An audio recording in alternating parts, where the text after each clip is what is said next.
Ancient Egypt was known for its countless celebrations, but perhaps none was as significant as the ancient Apet festival, which began in the 18th dynasty of the New Kingdom period and continued until well into the ancient Egyptian civilization's final days.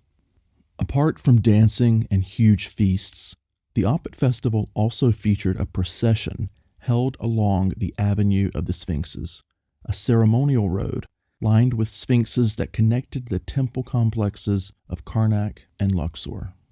Egypt may no longer celebrate these festivities for religious purposes, but thanks to the country's dedication to continuously unearthing its ancient heritage, the magic and majesty of the Avenue of the Sphinxes can finally be seen and appreciated again by visitors to Egypt today. In this episode of the Egypt Travel Podcast, the story of the Avenue of the Sphinxes, a processional road that held great significance for the ancient Egyptians. Unfortunately, it fell into disuse and was eventually lost under the layers of earthen fill and modern urbanization. But thanks to painstaking excavation and conservation efforts that spanned decades, this incredible ancient site has re-emerged as the centerpiece of the historical landscape of Luxor. Located in the ancient capital city of Thebes in southern Egypt, the Avenue of the Sphinxes once connected the massive religious complexes of Karnak Temple and Luxor Temple. The avenue was said to have been used only once a year, specifically on the day of the Apet festival, which was held in the second month of the Akhet season, the time of year when the Nile floods and brings a fresh supply of fertile soil to the Nile Valley.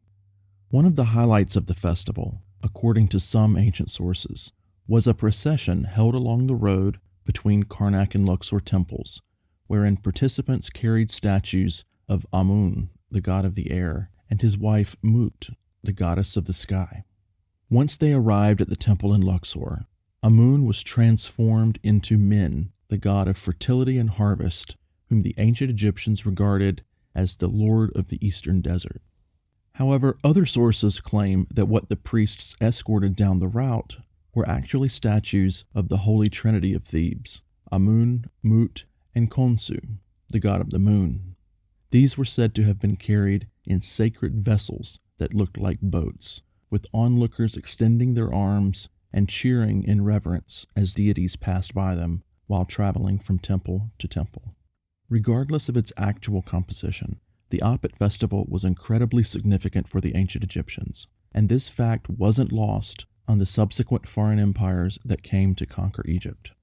In a piece for National Geographic, Egyptologist Dr. Marina Escolano Poveda wrote, quote, "Apet's fusion of majesty and popular merrymaking helped forge a powerful bond between the people and their pharaoh during the New Kingdom.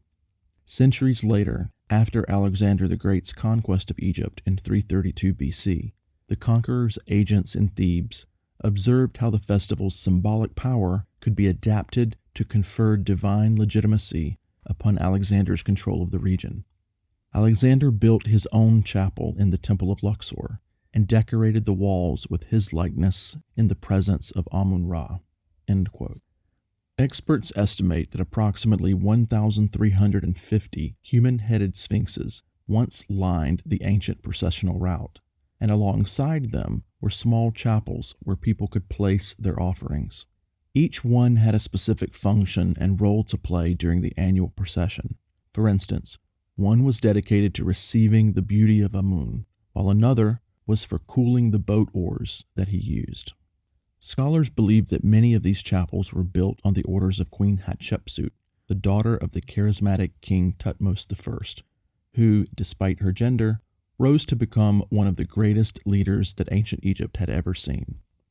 Hatshepsut's reign was remarkable, a time of peace, wealth, and prosperity that gave rise to some of the most phenomenal art and building projects to have come out of that period. Queen Hatshepsut was known for spearheading many ambitious architectural endeavors. During the first few years of her reign, she commissioned a pair of 100-foot-tall obelisks, which were ultimately placed at the entrance of the great temple complex at Karnak.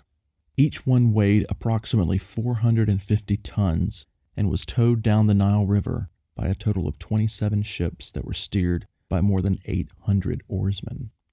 Archaeologists believe that the ancient Egyptians began constructing the Avenue of the Sphinxes sometime during the New Kingdom, a period characterized by an increased devotion to the national god Ra of Heliopolis, who was also referred to as Amun-Ra.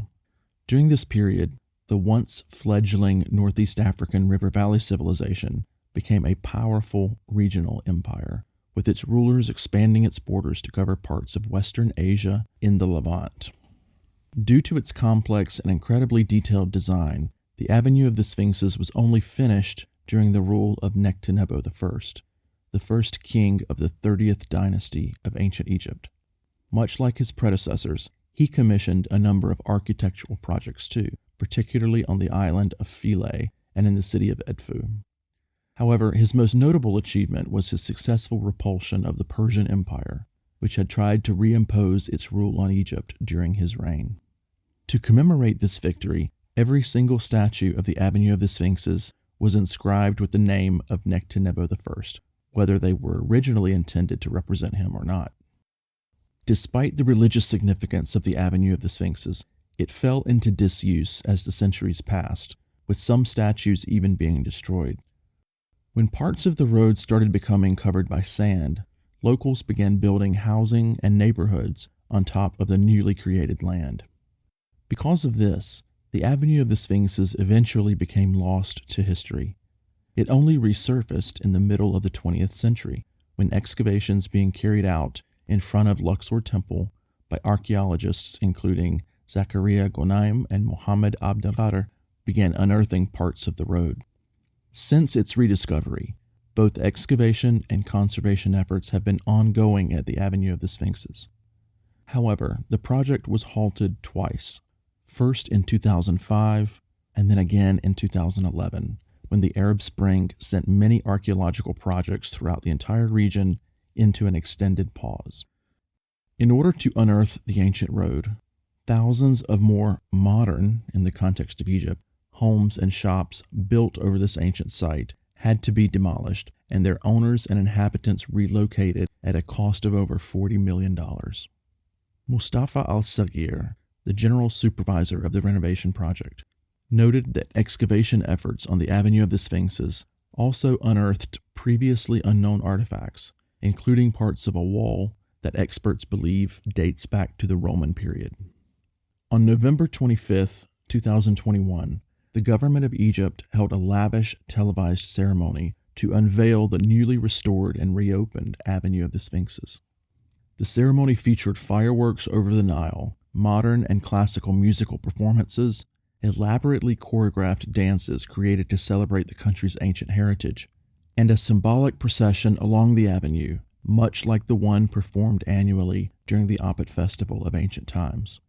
In a speech held during the event, Dr. Khalid El-Anani, Minister of Tourism and Antiquities, said, quote, "Tonight is an artistic celebration of the ancient Apet Festival, one of the most important festivals in ancient Egypt. It happened on the second month of the flood every year. Its name is also the name of the second month in the Coptic calendar, so we are all part of one fabric throughout thousands of years." End quote. With his words in mind, it's clear that the cultural and historical significance of the Avenue of the Sphinxes has not been lost to history. It continues to resonate with us more than 3,000 years after this ancient road was first built and used.